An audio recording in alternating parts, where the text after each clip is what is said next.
The legend of Mewtwo, born not of nature, but of ambition, forged in glass and tempered by fire. In the shadows of science and secrecy, hidden deep within a remote laboratory, a group of ambitious researchers chased the impossible. They sought to create the ultimate Pokemon, not one born of the wild, but crafted through the manipulation of life itself. From the fossilized remains of the mythical Pokemon Mew, the scientists extracted ancient DNA, pure and potent, the building blocks of a god. But they didn't just want to recreate Mew, they wanted to surpass it. Thus, from that ancient strand, they engineered a being unlike any the world had ever known. A clone, a weapon, a legend. Its name was Mewtwo. A mind awakened. Mewtwo did not awaken gently. Mewtwo opened its eyes into a world of glass walls, sterile light, and whispered calculations. The humans celebrated their triumph, but to Mewtwo, their joy was empty. Mewtwo heard their voices, felt their intentions, understood their fear, and their desire to control.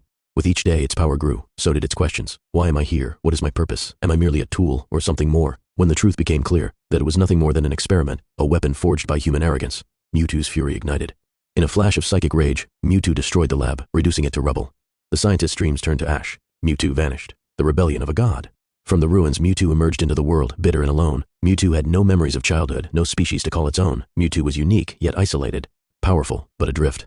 In time, Mewtwo came to believe that strength was all that mattered, that the weak bowed to the strong, and that its existence was a testament to nature's failure and man's correction. To prove this, Mewtwo summoned the best Pokemon trainers to a distant fortress, challenging them to face their own reflections, clones created by Mewtwo's mind and might. The battle that followed was brutal, a clash not just of Pokemon, but of ideals, and then a boy stood between them, Ash Ketchum. With no powers of his own, Ash threw himself into harm's way to stop the fighting. Struck down, he fell lifeless between the fury of two gods, Mew and Mewtwo. The silence that followed was heavy with sorrow, but as tears fell from human and Pokemon alike, something stirred in Mewtwo. For the first time, Mewtwo felt, truly felt, what it meant to care. To value life not by power, but by compassion. Moved by this sacrifice, Mewtwo restored Ash, ended the battle, and vanished once again, this time not in anger, but in contemplation. The search for belonging. In the time that followed, Mewtwo sought refuge from the world, not in caves or towers, but in solitude.